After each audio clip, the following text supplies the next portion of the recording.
That's CJ on the track. Black Scully on check. Got a little graphic polo on check. Welcome to another marvelous episode on today's docket. We got a lot to talk about today. It's been a great week of shows. You know, it's Friday. It's our fifth show of the week. It's always a little bittersweet on the last day of shows. You know, the weekend I will enjoy some time with some family. Shout out to my little brother. I call him Weez. His name is K1. His birthday is coming up this weekend, so we're going to definitely celebrate his birthday this evening. So it'll be fun doing that. But let's get on to what's on today's docket for our 6 stories that we'll cover for the Into the News segment. We'll talk about Josh Heupel as he sets Tennessee's 2025 identity via leadership, accountability, effort, and attitude. I think those are kind of great measures for when, you know, you're trying to yield results from your program. I think those 4 things work really well. Eli Drinkwitz, Missouri head coach, defends his shot at Bob Stoops ahead of the Mizzou OU rematch. Shane Beamer warrants his dad picked South Carolina over Virginia Tech in a Beamer Bowl. That's hilarious. I don't know why that's so funny to me, but that is freaking hilarious. The fact that he expects his dad to pick South Carolina over Virginia Tech. That's a tall task, a tall order to ask your father. Like, if you think about it, like, yes, Beamer coached at Virginia Tech, had a lot of success at Virginia Tech. Virginia Tech most successful seasons was under head coach Frank Beamer, right? But of course you want your son to do well, right? You want your son to, have a lot of success. So that's just kind of, it's interesting. We'll talk more about that a little bit later. But I thought it was dope that Shane Beamer said, yeah, you better be rooting for South Carolina. And I know that's just going to be crazy. CJ Hester, their running back, leaves Ann Arbor. He will redshirt and hit the transfer portal. I'm surprised he didn't do what some other players have done. We've talked about what Jeff Ratzlaff did and what also with Xavier Lucas, cornerback from Wisconsin, who went to Miami, just withdrew and went somewhere else. He's kind of doing it the way Matthew Sluka did, where kind of forego the rest of his season, and then he'll enter the portal once the portal opens up. I really do kind of feel for players who enter the portal and just things aren't working out at their current spot, and that's why you got to be careful and you got to make sure you have those open and honest conversations with programs, like letting them know, like, hey, I want to go somewhere where I'm going to get an opportunity to play.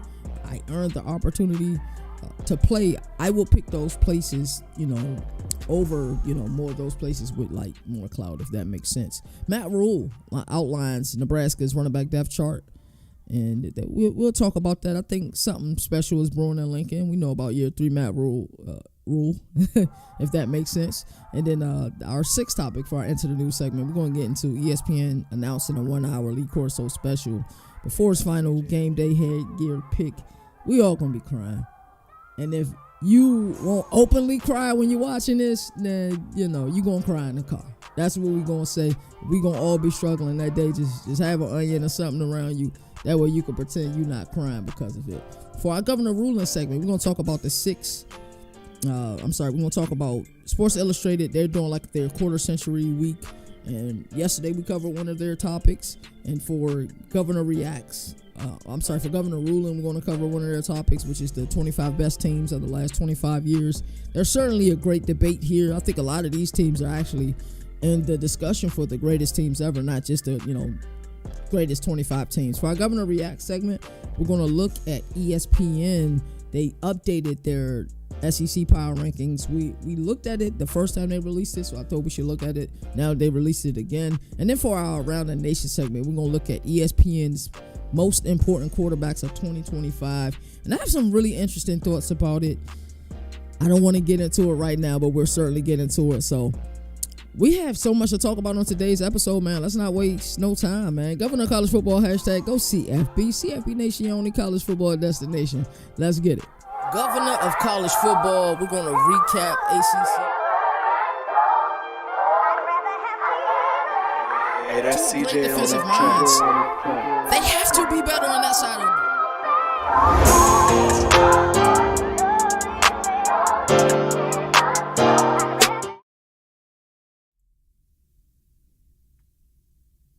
Alrighty, so I previewed the Into the News topics that we're going to discuss in our cold open that we like to do here. And I just want to shout out the squad. Shout out CFB Nation.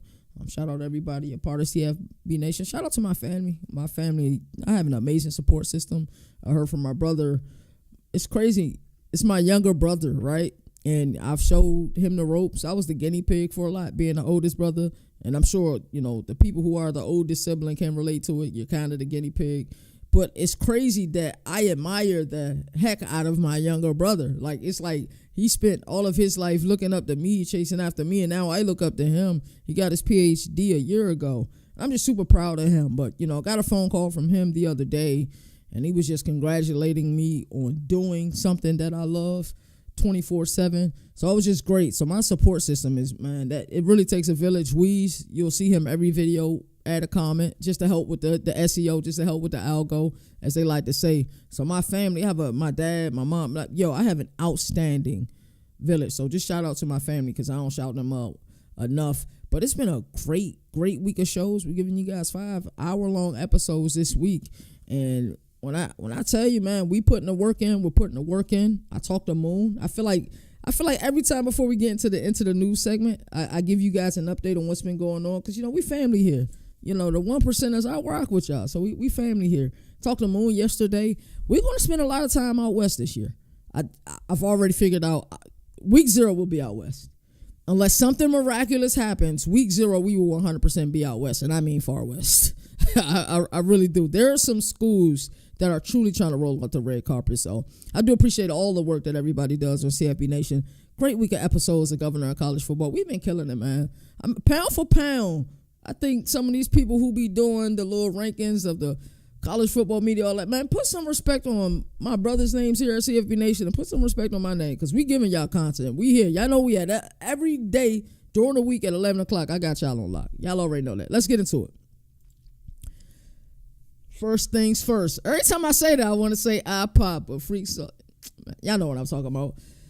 So, boom. Let's get into it. So, Rocky Top, new marching orders, Josh Heupel. Let's just talk about the Tennessee's 2025 seasons. He's scripting it, and he knows, and the fans in Knoxville should know, too, because I feel like they are an extremely educated fan base, and I think they should have some sort of idea that the expectations outside of Knoxville aren't as high as the expectations inside of Knoxville, if that makes sense, right? I look at this team and I say, hey, Josh Heupel has done a fantastic job there. Some of those Jeremy Pruitt years were really bad. They dealing with everything they had to deal with, like the self-imposed sanctions, cutting the scholarships and all that. Josh Heupel has done an outstanding job in his tenure there. And, they made the college football playoff last year.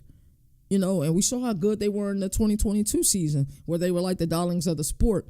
This year, I've been very critical of the program. I've been very critical of the handling of the Nico Iamaleava situation. I said it before, I said it again. They should have just, if you knew that there was problems and this thing could lead to potential problems, they should have made this happen during the early window transfer portal. Hell, Darian Mensah, the minute they saw the type of cha-ching he was getting, Heupel should have been like, man, you might as well go ahead and step, bro. Let me go ahead and get my quarterback of the future. So I think a lot of us, especially us in the media, we look at that situation and just say, it was mishandled. But, Josh Heupel has his affairs in order. And just like we look at Diego Pavia and think that he's crazy for thinking Vandy could win it all and they're the team to beat in Tennessee this year, we look at Josh Heupel like he's crazy because he's saying we are okay.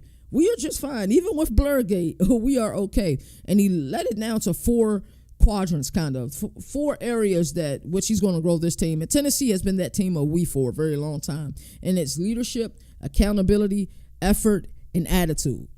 That's what they're going to do in order to win games. And Josh Heupel has built one hell of a culture during his tenure there in Knoxville. Make no mistake about it. Just because I'm critical of a program, listen, it's my job. When it's time to give praise, I will give praise. When it's time to place criticism, I will place criticism, even if it's upon myself. I swing and I miss, and I'm going to continue swinging and miss. But some of those times I'm going to swing and hit a home run, if that makes sense. That's how I've always evaluated everything. I'm going to be completely honest.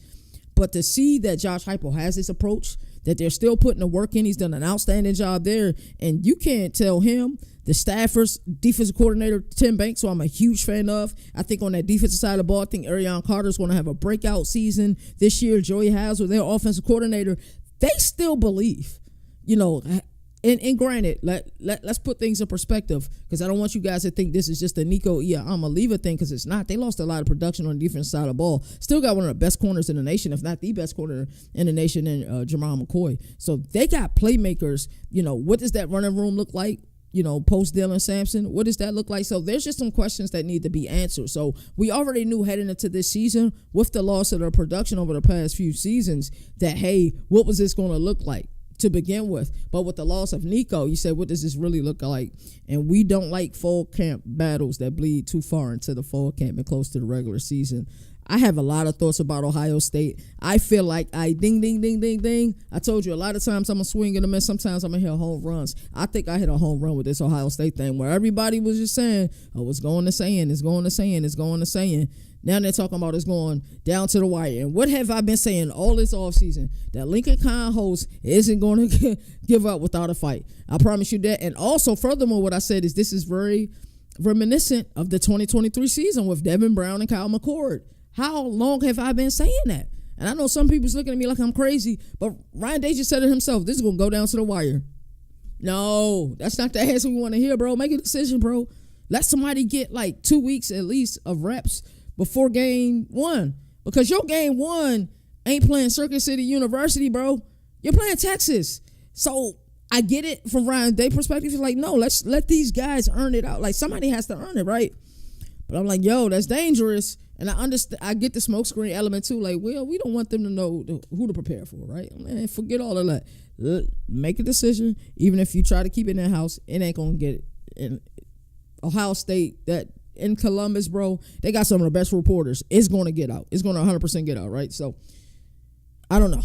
I talked about Ohio State. Let's get back to Clemson. I like the approach by Josh Heupel, in those four quadrants with leadership, accountability, effort, and attitude. Just blurred great, just made everything weird. So let's get into our second story, the Eli Drinkwitz versus Bob Stoops. This is funny. So last year, Missouri dramatic win over Oklahoma gave Eli Drinkwitz the perfect opportunity to clap back at Bob Stoops.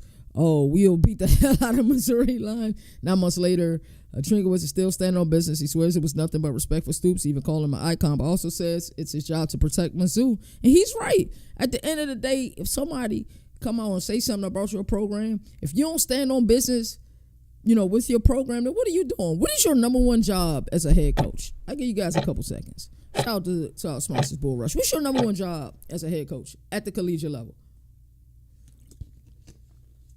Some of you all's first answer will be win games. Yeah, of course, you should be winning. But I think the number one job of a head coach is to be a brand ambassador.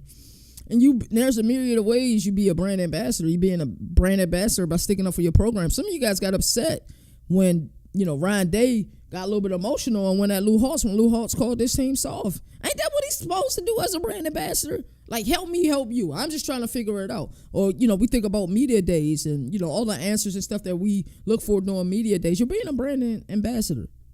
And that's why I made the tweet about Zach Kelly. Zach Kelly did an outstanding job being a brand ambassador for FAU, and it really piqued my interest in watching FAU this year. So your number one job is to be a brand ambassador for your program. That means sticking up for your players when it's time to stick up for your players. That means working the refs when it's time to work the refs. That means to go on recruiting trail and speak on why said kid, said 5-star or 4-star recruits to come to your university. Your number one job as a coach is to be a brand ambassador. At the collegiate level, it 100% is to be a brand ambassador. Eli Drinkwitz had the right to say what he said to Stoops. Don't get upset if you say something crazy out your mouth, and I'm a head coach. My number one job being a brand ambassador, I'm saying something back. First and foremost, I don't care. Third story is the Beamer Bowl. With the twist, we'll be at this game too. It's the Aflac Kickoff Challenge, Virginia Tech versus South Carolina, and also it's a game on Sunday, and I believe that game either this game is on Sunday, and then you have the Tennessee-Syracuse game. We will be at both games. Oh, by the way, let me make that clear. We will be at both games. That first week is going to be crazy, and that first episode back after week one with all of the games that we're going to, I'm telling you, you got to be here. Tell a friend to be here, because I'm going to share my experiences, and also I like to give you guys a sneak peek behind the lens of what it's like too. So I think I'll create a new segment to talk about my weekend or something like that, and then we'll just add this right into the mix. So, but Beamer being a brand ambassador. I keep saying the coach's most important job at the collegiate level is to be a brand ambassador, right? So, hey, Shane Beamer standing on business, bro. I keep telling y'all, if I'm going in the alley and we about to go fight somebody, bro, of course I got the squad with me. But, hey, man, Beamer can come with me, man, because I got a feeling that Beamer will throw some hands, bro. He told his pops he don't got no choice, man. It's like God, it's like he patting his pop's pocket. It's like he said, yeah, you better be voting for South Carolina, going for South Carolina in this game. I know he wants his son to do well. So, of course, the love and admiration that Fame Beamer has for his son, yeah, he wants his son to do well. But in his heart, he'll be going for Virginia Tech, even if he says otherwise. But I like the shakedown by Shane Beamer. Hey, we're going for South Carolina this game. He made it crystal clear. So, shout out to Shane Beamer, always being a brand ambassador. You got to love it. So, we talked a little bit about C.J. Hester leaving Ann Arbor. Really, his stint is over before it began. The former UMass and Western Michigan red shirt. You got to be careful when you pick a program. Like, I know, when you play in lower level ball, whether it's, G5 or FCS, like, it sounds good. Like, yo, I wonder what it's like to play big time college football. And you can still play big time college football, but, talk to a school and have a good idea of, yo, are they going to legitimately give me a chance to be either RB1 or RB2? Because, yes, of course you want to be running back one, right? But even, you take advantage of your opportunity, you can easily get more carries because, most programs at this state of college football have at least two guys that are effective, right? So, wishing him the best. Happy trails for him. The best advice I can give to him is just, make sure, I'm not sure why he left Ann Arbor, but just make sure that your next school choice, if it was, opportunity, make sure that opportunity is the main thing that's on the table when you do go to your next school. Number 5, Nebraska running back room gets a rule check. Matt Rule made it official. Emmett Johnson is number 1 running back in Lincoln, and then behind him is kind of, whoever's got the high hand, right? A pack of intriguing but development talents. Quentin Ives is battling a knock. Makai Nelson is as explosive as I've been around, is what Matt Rule said. And Kenneth Williams is already trusted to return kicks. The Huskers ranked 96th in rushing a season ago. So if Dylan Raiola freshman debut is going to shine, this group needs to carry more than the ball. They need to block, catch, do everything else. If you want to win in the Big Ten, you better run. And 96 is not going to cut it. They got to be much better than that. Lee Corso will get his last headgear moment 38 years after on College Game Day. His send-off, I wish his send-off was more like a farewell tour like we see in the NBA where, you'll see fans really celebrate the other player and stuff like that. Even if it's not, even if it's an away game for that player, they will still celebrate him. I wish he got a true, but, maybe his health won't allow that. I'm not sure. I'm just speculating. But, August 30th, before the Texas-Ohio State game, they're going to do an hour-long special. It'll feature everyone from like Kirk Herbstreit and McAfee to Dabo Swinney, Andrew Luck, even Ken Jeong sharing stories. We're going to be crying, laughing, all of that at the same time. If you love college sport and you a 1%er, and of course y'all 1%ers because y'all watch this show, yes, you're going to 100% have tears in your eyes, man. I truly do believe that. So shout out to Lee Corso. I'll be watching it. I don't care where I'm at. I'll be watching it on my phone. I'll figure it out. College Game Day comes on early. We do try to get to the field early, but I might try to go into the press box, connect to the Wi-Fi of wherever we'll be at and, get an opportunity to watch that. But happy trails for Lee Corso for sure. Let's get into our next segment, Governor Reacts. Alrighty, so for our Governor Reacts segment, ESPN updated their SEC power rankings. I'm kind of just going to listen to you and just tell you how I feel about them. It ain't much update. So I will read to you guys, the order of the teams. We'll start at the bottom, kind of what's being said about the team, and then I'll give my opinion on it. Mississippi State is the last rated team in the conference. And from ESPN, they said the home schedule for the Bulldogs is one of the toughest in the country for playoff teams from a year ago. Arizona State, Tennessee, Texas, and Georgia visit Starkville. I think Jeff Lebby is figuring it out. The Blake Shapen injury didn't hurt anything last year. I said this on yesterday's episode too. He looked really good in the spring, and despite the injury, Woody had like 8 touchdowns and 1 interception a season ago. So I'm hoping that they can figure things out. I know a lot of people are looking at like Arkansas. Maybe they can, steal some games this year, be last year's Vandy. Can Vandy once again be last year's Vandy? Can Kentucky be last year's Vandy? If I look at a team that say, a team that has no business going bowling and end up going bowling, I can say it's the team from Starkville for sure. Coming in at number 15, Kentucky. I think Zach Calzada be the guy quarterback. He's kind of bounced around, but it'll be interesting to see how well he produces there. Kentucky has just lost a lot over the last recent years. Not even just, athletes. They've lost some staffers as well, some really key staffers. And the guy, Mr. Merrill, who just left and became Louisville's GM. But I'm trying to see it. I'm trying my best to see it for Kentucky this year. I want them to be good. I am a believer in what Mark Stoops and what he's able to do. But somebody got to come into these slots, right? We look at it and we try to say, well, maybe you can move this team up, move that team up. The gauntlet is rough. So, yes, Kentucky is at 15. And number 14, Vandy. What type of quality depth are we going to get at Vandy? Is an amazing question. We know Diego Pavia has went on one hell of a media tour, and I, opened up the show talking about being a brand ambassador for your program. Has there been a quarterback this offseason that's been a better brand ambassador for their program than Diego Pavia? I'm not sure. But like I said, if his teammates can feed off of his energy and his toughness, they will be okay. They'll be okay. Will they beat a team that beat in Tennessee? That yet remains. We'll figure that one out. Coming at number 13, Arkansas Razorbacks. Taylon Green is definitely a dynamic as both a passer and a rusher. Should be better under offensive coordinator Bobby Petrino. It's just their schedule is so tough, man.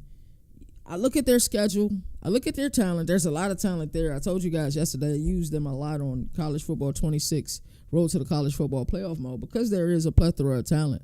But their gauntlet is just so tough, man. I don't see it. I just don't. Number 12, Auburn. This one threw me for a loop. But like I continue to say, somebody got to finish in these slots, right? So they had Auburn at 12. I know some people that have Auburn in the SEC championship. So much will depend on quarterback Jackson Arnold, who's getting, his restart after his time in Norman. I think the talent is there, though. Love the running back room, one of the best wide receiver rooms in the country with Singleton and Coleman. Jackson Arnold will produce. Just things in Norman were bad last year. They were. Let's make no mistake about it. It was extremely bad, but Auburn should be better than 12. Missouri at 11. Drinkwitz has had some success during his time in the SEC. I want to see if they can continue to have that success. If there's a team that I'm looking at and I'm eyeing, I say, hey, either Eli Drinkwitz is real and for real, or if there's a team that can slide, Missouri is definitely a team that can slide, in my opinion. South Carolina at number 10. Somebody got to be number 10, right? There's some teams above South Carolina. I don't think that should be above South Carolina, and we'll get to that when I get there. But, love the coach and Shane Beaman. You guys heard me say that a million times. Interested to see, how well Lenore Sellers play this year. In some people's eyes, he got the highest ceiling in all of the country of all of the quarterbacks. I think that title belongs to DJ Lagway. But Lenore Sellers is dynamic, and we may be looking at a Palmetto Bowl that's not only deciding, between them and Clemson last game of the season, regular season for both of them during rivalry week. Not only a game that may decide the Heisman, but also a game that may decide as well playoff positioning. So, one thing we know about Beamer coach teams, the special teams is going to be outstanding, and also their defense is going to be outstanding. This receiver room has a lot of depth. I was watching World of College Football the other day, and they had Brian Bosarge, who, for my money, is the South Carolina aficionado. And, just hearing them talk about the depth at the wide receiver position, I was certainly intrigued. I love when people who, are fans of teams, but who are super knowledgeable of the team. It was a great episode. All of y'all should check that out. It was uploaded on CFB Nation a few days ago. Just look for World of College Football with special guest Brian Bosarge. It's 2 hours long, but if you're a South Carolina fan, you should certainly be watching it. Coming in at number 9, Florida Gators. Florida Gators should not be this low. I think Florida Gators are in my college football playoff. If they can stay healthy, they're in my college football playoff. To me, I don't see the questions everybody else see. The defense is stout. The offensive line is the best in the country for my money, and that begins with center Jake Slaughter, DJ Lagway, keeping them up at right and healthy. It's important, and then they got a nice wide receiver and running back room. Why are they this low? I don't know. Oklahoma Sooners at number 8. Last year was such a great year defensively for Oklahoma, but it was overshadowed by how terrible their offense was. Seth Littrell, Jackson Arnold, Hawkins. Nobody could get their offense going last year. It was terrible. It was deplorable. But, enter Bernard Buckle, one of the brightest minds at the, offensive coordinator spot. Only 29 years old, but he can really call plays. And the John Mateer thing, John Mateer is super talented. And, one of the things that I've heard, well, he did it at Washington State. He got to do it at Oklahoma. I hate when people start saying stuff like that. You taking the kid's talent away, but we'll sit here and hype up high school recruits. Come on, bro. Don't do that. John Mateer is talented, and this can work in the SEC. I get it. They was in the Pac-2, didn't play a lot of games. I get it. I think it was a team like San Jose State took Washington State to double overtime. But don't take away what the kid did last year. I like Oklahoma a lot. Tennessee at number 7 is my beef. 100% my beef. For my money right now, Tennessee is not better than Oklahoma. Tennessee's not better than Florida. Tennessee's not better than South Carolina. Tennessee, for my money, is not better than Auburn either. So why Tennessee is 7? I get it. We're in love with the coach. We're in love with the culture. So I get why you guys rank them so high, but they shouldn't be ranked above those teams. They just shouldn't. Ole Miss at 6 really was intriguing to me because you guys know by now how high I was on Ole Miss a season ago. I had them being in the college football playoffs. But, looking at them this year and look at some of the production that they lost, this Austin Simmons kid, the more I watch film on him or hear him talk football, I say, yeah, this is a Lane Kiffin type of quarterback. So I'm not sure if we'll see those results yielded in his inaugural season as starting quarterback for the Rebels, but by next year, look out. I'm telling you. They may still win a lot of ball games this year, but I'm telling you, Lane Kiffin and his ability to develop quarterbacks. I know a lot of times we talk about Cliff Kingsbury and his ability to develop quarterbacks at the collegiate level. Lane Kiffin is on that level because he's been able to develop the hell out of some quarterbacks. Make no mistake about it. Coming in number 5, Texas A&M. I think Texas A&M is one of the hardest teams to calibrate just because it's Mike Echols, year 2. We know that, the defensive side of the ball is his wheelhouse. That's why he got a stud offensive coordinator in Colin Klein. When he first got to College Station, Marcel Reed, I've been trying to read as much on him to see how camp is going. Has he improved from the pocket as a passer? We know he's going to make those dynamic plays outside of the pocket, but he got one hell of a weapon in Casey Concepcion. So this thing could be really fitting. 5 could be really fitting for them. But but that's when I look at Texas A&M and I look at Florida. I look at the roster construction. I look at everything in totality. I say I like Florida more than I like them. And it's close, though. It's really close. LSU at number 4. I'm surprised they weren't higher because so many people are high on LSU. I'm high on LSU with an asterisk, of course, but they should be able to put up a lot of points. They really should. Love their offensive coordinator, Coach Sloan. Gary Nussmeier will be right there in the thick of things for the Heisman. It's just being able, when things go wrong or things start off badly or you have bad moments. And I've been trying to figure out what's been my beef with Brian Kelly. It's his teams getting over those speed bumps after bad moments. I remember the first time they played Florida State a few years ago, and it was just a bunch of mental errors. The team could not get over the mental errors, right? To me, that's a illustration of coaching. They should be able to get past that next play mentality, right? And then I think about the second game they played at Florida State and how well they played in the first half. Really good game in the first half. And then floodgates in the second half. Florida State beat the crap out of them in the second half. So, still getting over those mental hurdles. And then what adjustments did we make?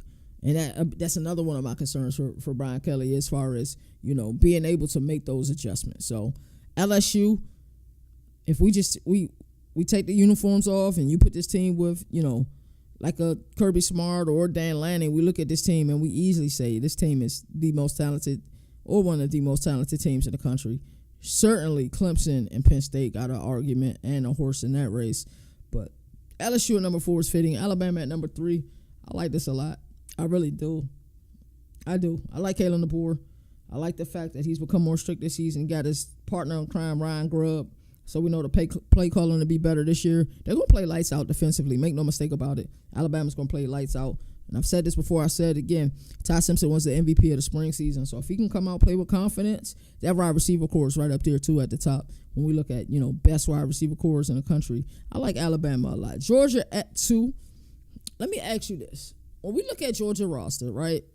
Gunnar Stockton, is he the guy, right? We know the defense is going to be stout. And the reason we put respect on Georgia's name is because of, Kirby Smart. And we always talk about the culture at Georgia and how bad it is and the players' arrest. Yes, it's 100% bad. But what about the culture as it pertains to winning games? The culture as it pertains to, in the offseason, his players going to 100% get in trouble. He does need to get that in the line because Dabo Swinney is the best in the country. His players don't get in trouble. His players graduate with high honors when they graduate, right? But in season, when it comes to being able to win, being able to shake adversity, they almost made one of the best comebacks last year in that game versus Alabama. That storyline could have been bad. It might have sunk the ship for Alabama season, to be honest with you. And they'd have probably had more than 3 losses, maybe even more than 4. So what Kirby Smart is able to do, in the fall, we have best in the business, right? It's just that the culture after the fall, but the skull sessions, all the stuff that they do at Georgia. I have Georgia in my playoffs, not because I like their roster construction. I really don't, to be honest with you. There are teams that are more talented than Georgia. Let's just look at the roster. Alabama's roster is more talented than Georgia's roster, in my opinion. LSU roster is more talented than Georgia's roster, in my opinion. Hell, Texas A&M roster is more talented than Georgia's roster, in my opinion. Oklahoma's roster is more talented than Georgia's roster, in my opinion. Florida's roster is more talented than Georgia's roster, in my opinion. Same thing with South Carolina. But the difference is what Kirby Smart is able to get out of them players in the fall. So that's why with Georgia being that too, I ain't got nothing to say about it, cuz you ain't going to hear nothing from me. I got them in my playoff because I trust what they're able to do in the fall. That's 100%. And then Texas is number 1. And I think we feel the same way about Steve Sarkisian. We know his offense is going to be dynamic. That defense is lights out. Anthony Hill is real deal. He really is. So, power rankings overall not bad. There's some teams here between the low class and the middle class that I will probably rearrange. But, I think all in all, they got it right for the most part. I just don't like Tennessee at 7. Tennessee should be moved down a few spots. Texas A&M, would I do some moving around there? Possibly, but I'm not mad at it. LSU, I'm not mad at it. Alabama, Georgia, I'm not mad at it. And Texas, I'm not mad at it at all. But that's the updated ESPN rankings. Let's move on to our next segment, Governor's Ruling. And we're going to look at the top 25 college football teams of the last 25 years. Sports Illustrated is doing an amazing job with their quarter century week as it pertains to college football, because you guys know that's what I care about. So I'm not saying what else they've been doing this week. Maybe they just been doing it for college football. So we're going to look at their list of the top 25 teams of the last decade. And then I think we all know heading into this, alrighty, this may be one of those, 2019 Bama versus 2020. 2019 LSU versus 2020 Bama versus 01 Miami. It's definitely going to be one of those type of discussions, but let's get into it. So at number 25, they got 2015 Alabama. Jay Croker at quarterback, Derrick Henry in the backfield, won the title. That's crazy. At number 24, we got 2000 Oklahoma, blew up midseason, beat Texas, Kansas State, Nebraska. One national title, 13-2. Okay. At 23, they got Boise State 2006. And shout out to Sports Illustrated for shouting out teams who, because of the era of college football, that was the BCS era. So shout out to them for having 2006 Boise State on there. 2006 Florida, that was Urban Meyer's second season, upset Ohio State, entitled overwhelmingly speed despite early loss. 2010 Auburn, that was the Cam Newton year. Cam Newton was magnetic that year. We're talking about 50 touchdowns, 4,300 yards passing. I think a little bit of all of us were Auburn fans that year. We really were. Because Cam Newton, it's not many players that have that, what I like to say, like that Magic Johnson or Isaiah Thomas effect. Let's move Isaiah Thomas to the side. But that Magic Johnson effect, like just that type of player that just make you want to root for him. You know what I mean? Cam Newton had that type of effect on the world of college football that year. Just like Magic Johnson did, over the NBA and over Lakers fans, man. So, shout out to them. Coming in at number 19, we got 2008 Florida, the Tebow era, smash LSU, Georgia, FSU. Charlie Strong's defense took over the BCS title game versus Oklahoma.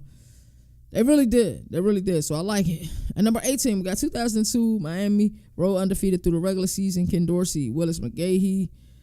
They had a bunch of players step up. Those Miami teams were so talented. So when you hear people say, the U, when the U was the U, that's what they're talking about. And they're talking about some of those 80s teams as well. 2002 Ohio State. I remember watching that championship game, man. 14-0 season with clutch wins, upset Miami. A controversial game, of course. Maurice Claret, man, those were some good college football days, man. It really was. That was a great game too. I remember that game. Alrighty, we got 2005 USC. Only loss was to classic Rose Bowl game versus Texas. I still haven't seen a better college football game, and I argue anybody that I was so eager to watch that game. A lot of y'all don't know what videotapes are. The little VHS cassette tapes. We recorded this game somewhere. My dad in his archives, because he still has a bunch of his cassette tapes. I actually have a little TV with cassette tapes. That way he can play them from now and then. I'm sorry, the VHS cassette tapes, but the VHS tapes. But yeah, we recorded that game. That was a damn good game. That's probably my favorite college football game ever.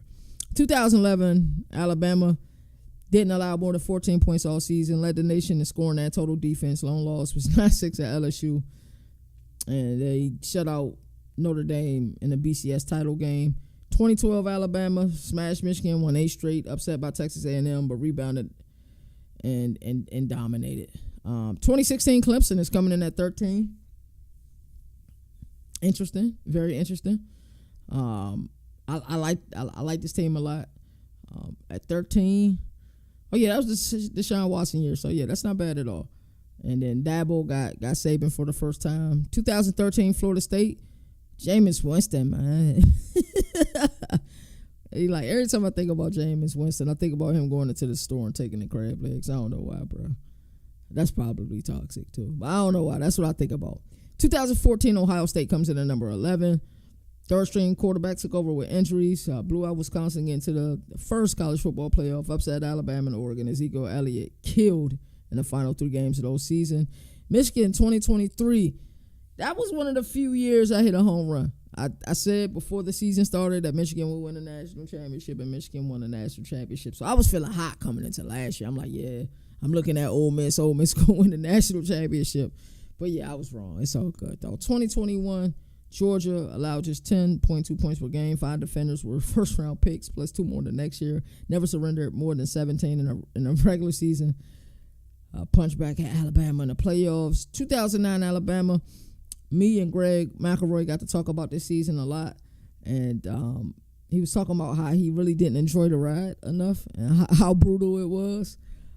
Playing there, going to a city like Tuscaloosa. And he's a big city kid. I think he said he grew up. I think he was born in Cali and ended up living in Dallas. So he's a big city kid. So going to, he said Tuscaloosa was life altering. At number 7, we got 2022 Georgia. They averaged 41.1 points per game and 7.17 yards per play. That's crazy. That's crazy to average 7 yards per play. That's crazy. That's the Stetson Bennett days. That's when I was really getting pissed off at like how people was treating Stetson Bennett, bro. I really was, Up until the NFL Combine, and my boy Boomer asked him a brilliant question, and he completely whiffed on the question, to be honest with you. But yeah, Stetson Bennett, I remember that. Yeah, that was a pretty good year. 2004, USC comes in at number 6, which is crazy. USC led by 4 touchdowns, and at 55-10. Had 2 Heisman winners, middle of a 34-game winning streak. Title later vacated. But yeah, 2004 USC was dangerous, and then the buzz that they had in 2005 was crazy. Like, back then, we had a 2 TV setup. Back then wasn't common, like, dual monitor setups. Like, I got dual monitor setup now, but like, you had to use something called a splitter. And I know y'all gonna be like, damn, Governor, how old are you? But you had to use a thing called the splitter to split the cable. Some of y'all gonna have no clue, but everybody from the old school gonna know what I'm talking about. Had to have a splitter, so we used to be able to watch 2 college football games at once. Back then, and best believe when USC was on, we was watching USC for sure. 2005 Texas, one of 3 Power 5 conference teams averaged 50-plus points per game. Vince Young shredded USC for 276 yards passing, 200 yards rushing, only national title in 55 years, and that came from Sports Illustrated. That game, and to that game, I'm like, there's no way USC loses. Because they would have lost in South Bend and Notre Dame that year. But I'm like, there's no way that they lose. And then they just started doing stuff that they weren't taught to do by Pete Carroll. Like the lateral, when Reggie Bush broke for a nice run. I don't know if it was a reception or a run. Then he tried to lateral the ball back. Like, I don't know what he was thinking when he did it. But, I go back and look at plays like that. I'm like, that cost him that game. But heading into that Rose Bowl game, that national championship, I said it's no way Texas beat USC. And I couldn't believe that they did it. 2018 Clemson was a damn good team. And they don't get enough respect. So I'm glad Sports Illustrated did give them the respect that they deserve. They annihilated the last 10 opponents by 36.1 points. That's crazy. That's crazy. That's wild. Yeah, Trevor Lawrence was amazing that season as a true freshman. Like, can we talk candidly about Trevor Lawrence? Like, he's definitely, a GOAT as it pertains to the collegiate level, but did he live up to expectations? Do we blame him, or do we blame, Jacksonville Jaguars just being drafted by them? I don't know. Because I'm like, when I first saw that kid, I believe it was him and Kelly Bryant, was it? Fighting for who was going to be QB1, and then, like, after you saw Trevor Lawrence, you're like, it's undeniable. This may be, like, we are literally watching, like, a prodigy at the quarterback position. Like, you couldn't tell me his NFL career. Like I said, he's had some good moments, but you couldn't tell me it's went the way it was, that it has gone. But, he's still young, so, I'm hopeful that they'll figure it out. But, yeah, Trevor Lawrence, man, I don't know, his college career was so great. It's like, damn, when he gets in the NFL, he's about to light it up. And like I said, he's had moments, but it's just one of those things, like, you just don't know. 2020, Alabama is at number 3. Went 11-0 versus SEC competition. Peep that verbiage. SEC competition won every game but won by at least 17 points. Stomped Ohio State in the national title game by 20 points. Devontae Smith won the Heisman. That year was crazy. It really was. Steve Sarkisian was knee-deep in his bag as an offensive coordinator. That team was so talented, yo. So talented. You think about the amount of players that they put in the NFL, that's a really good team. And I figured, it'll be a 3-horse race looking at this. Coming in at number 2, we got 2019 LSU. No FBS team has ever scored more than the Tigers, 726 points. Average 48.4 points per game, perfect 15-0 season. Burrow 60 touchdown passes, 6,000 yards of total offense. Chase and Jefferson combined for 38 touchdown catches. This team should not have been like, and you didn't see it before the season, got there, because a lot of people were just trying to figure out how talented Joe Burrow was going to be. But that team, looking back on it, was cheating, bro. The talent that they had, they had talent on the defensive side of the ball. Don't get it twisted, but just the talent that they had on the offensive side of the ball alone, bro. Like, you look at Burrow's at the top of his game, clearly mentioned in the top 4 quarterbacks in the NFL. And if you look at, if his team had more success last year, he should have been, and I'm a Bills fan, he should have been a league MVP if his team had more success last year, right? And then the fact that he was the quarterback, in fact, Jamar Chase and Justin Jefferson are probably wide receivers 1 and 2 in the NFL. They all was on the same offense, bro. That's crazy. And a lot of, people down there didn't particularly care for Ed Orgeron. I think that's why he was ran out of there the way he was ran out of there. I think it was a season or 2 later, if my math serves me correctly. But this team was uber talented. But as I got this right, I knew the battle would be between either 2020 Bama, 2019 LSU, and 01 Miami. 01 Miami was the greatest team ever. I know on this show I've mentioned how good, I think it was the 95 Cornhuskers, how good that they were, and they should be up there. But this team put 38 players in the NFL. 38 players in the NFL. This team was that damn good. It really was. And you look at just the running back room alone. How talented the running back room was there.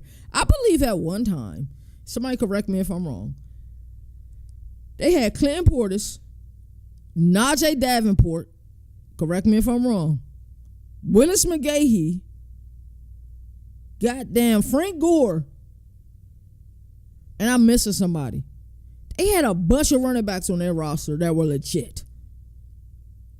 The 01 Miami team is the greatest team in college football history, not just the greatest team of the last 25 years.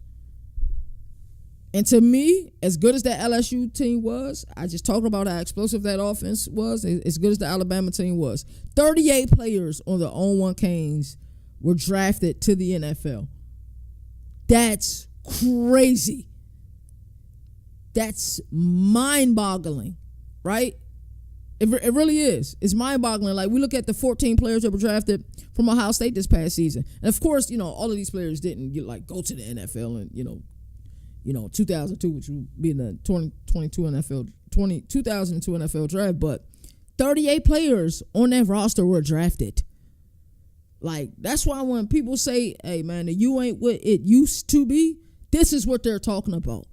Where their backups had backups. Right? Like, that's crazy to me. Like, this team had Ed Reed and was, like, Sean Taylor a freshman this year? Like, this is how talented their team was. Well, they had somebody like a Showtime Phillip Buchanan at corner. This team was just uber talented. The greatest college football team that I've ever seen. They were you just expected them to win. You just did. That's just the way it was. So we're going to take a commercial break before we get into our last segment around the nation. We'll be right back after these messages. Look at you out here using all these other sports books and you ain't even using the best one. BetUS. Get 125% match bonus when you use the promo code CFB Nation. Yeah, you heard me correctly. 125% match bonus on your first deposit using that code CFB Nation. We know that college football is in the offseason. Even though we don't celebrate that, CFB Nation, we do college football 24/7. But there are plenty of things for you guys to bet on. Who will have the most wins? OKC Thunder or Cleveland Cavaliers? Can Luka and LeBron make it all mesh to make it to the play-in tournament? Maybe you're a college basketball guy ready to risk it all for Florida to make it to the big dance. Basketball isn't for you? Maybe you're a football guy. Well, BetUS got you covered with this year's UEFA Championship. Can Liverpool or Barcelona win it all? Will Erling Haaland or Harry Kane lead their teams to victory? May is going to get popping when the Kentucky Derby hits town. BetUS has you covered in that way too, with all major horse racing events. Point is, type in that promo code CFB Nation and go get that money.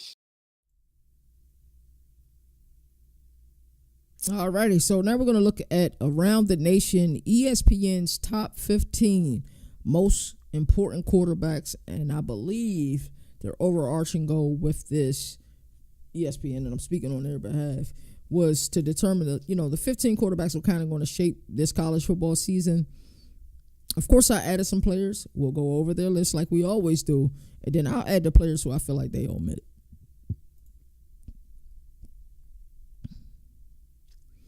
Alrighty. So, of course, at number one, you got Arch Manning. I saw Danny Cannell say this. I think I was watching a short. I told you guys before, I get a lot of college football shorts. He was saying that Arch Manning may be the most hyped up college athlete since LeBron James. And I really had to think about this. Because, of course, Johnny Manziel entered my mind. Tim Tebow got a lot of hype, too. But I think what he meant by his statement was like a guy who hasn't started, right? Like, Reggie Bush, after he had started, garnered that hype, right? Tim Tebow, after he had started, he was starting to garner hype when Chris Leak was there at quarterback too. Chris Leak was a damn good college quarterback. I forgot about Chris Leak, so I just thought about that. Johnny Manziel, he got the hype after the season, but Arch Manning, who we seen in bits and pieces, his hype is unreal. And while most things Danny Cannell say I probably disagree with, to be honest with you, you guys know I don't hold no cards. I agree with what he just said. I don't think we've ever seen this.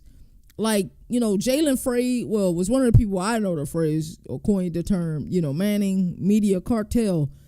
But the hype that this kid is getting in Austin and everywhere else, we just know that he's going to be successful. And then you pair him with one of the greatest minds in the sport, and Steve Sarkisian, there's going to be success. So, Danny Cannell, I agree with you. I don't agree with much you say, but I agree with that, brother. Number 2, Gunnar Stockton. I think Gunnar Stockton should have been on this list.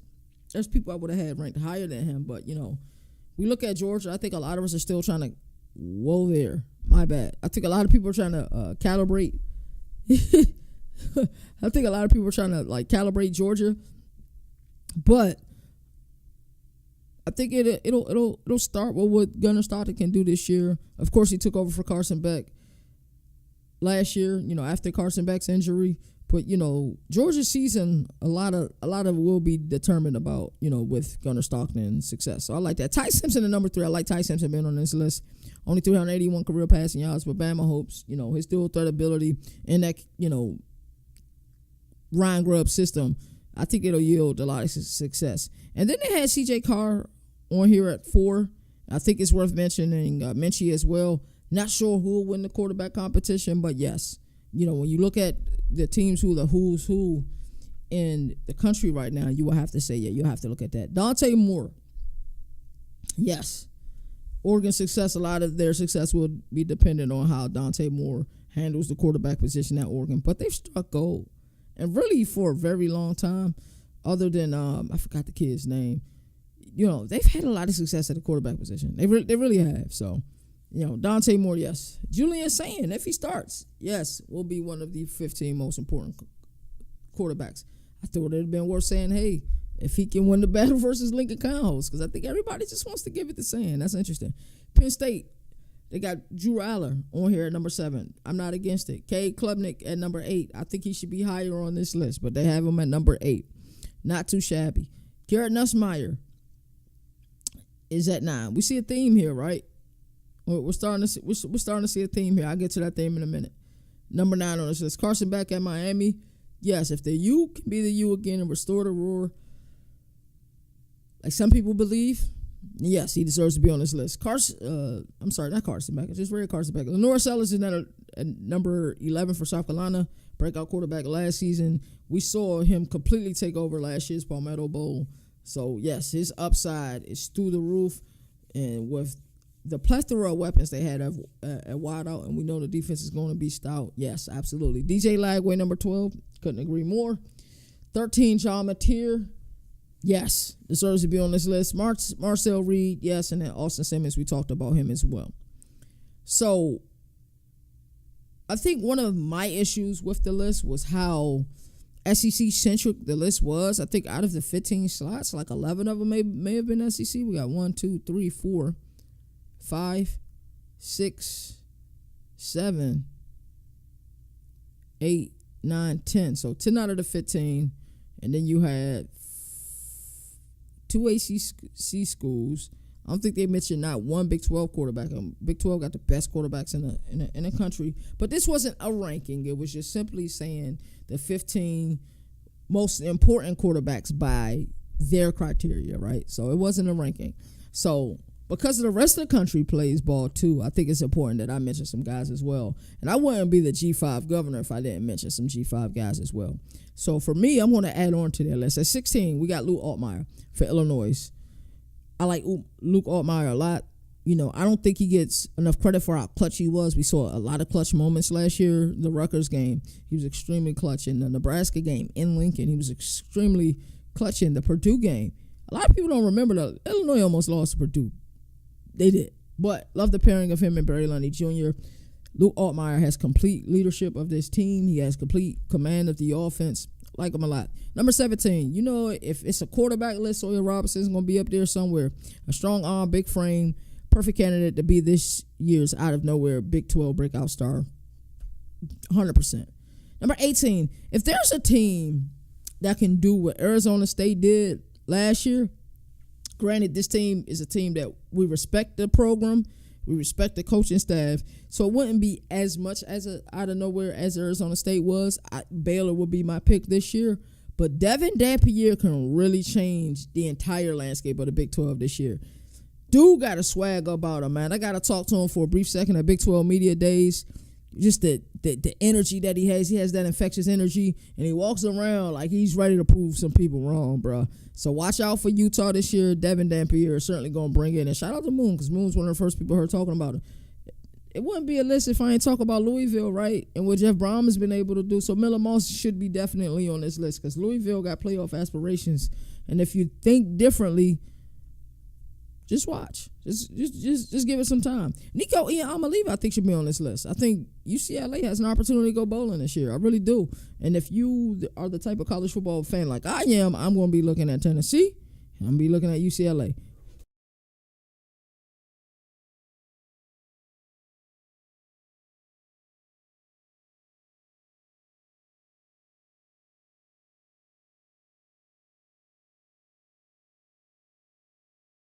Look at you out here using all these other sports books, and you ain't even using the best one.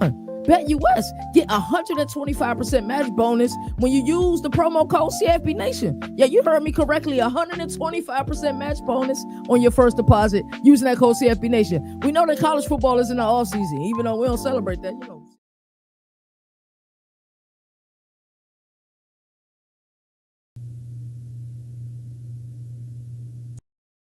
Look at you out here using all these other sports books, and you ain't even using the best one. BetUS. Get 125% match bonus when you use the promo code CFB Nation. Yeah, you heard me correctly. 125% match bonus on your first deposit using that code CFB Nation. We know that college football is in the off season, even though we don't celebrate that. You know, CFB Nation, we do college football 24/7, but there are plenty of things for you guys to bet on. Who will have the most wins? OKC Thunder or Cleveland Cavaliers? Can Luka and LeBron make it all mesh to make it to the play-in tournament? Maybe you're a college basketball guy ready to risk it all for Florida to make it to the big dance. Basketball isn't for you? Maybe you're a football guy. Well, BetUS got you covered with this year's UEFA Championship. Can Liverpool or Barcelona win it all? Will Erling Haaland or Harry Kane lead their teams to victory? May is going to get popping when the Kentucky Derby hits town. BetUS has you covered in that way too, with all major horse racing events. Point is, type in that promo code CFB Nation and go get that money.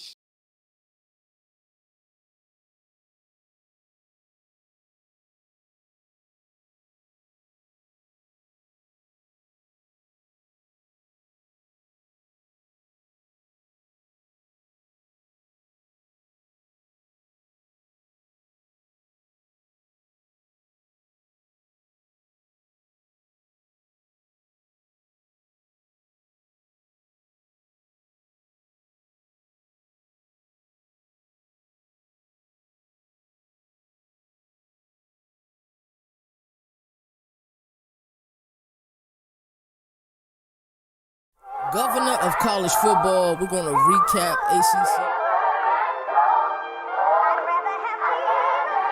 Hey, that's Two great CJ on defensive the minds. track. They have to be better on that side of the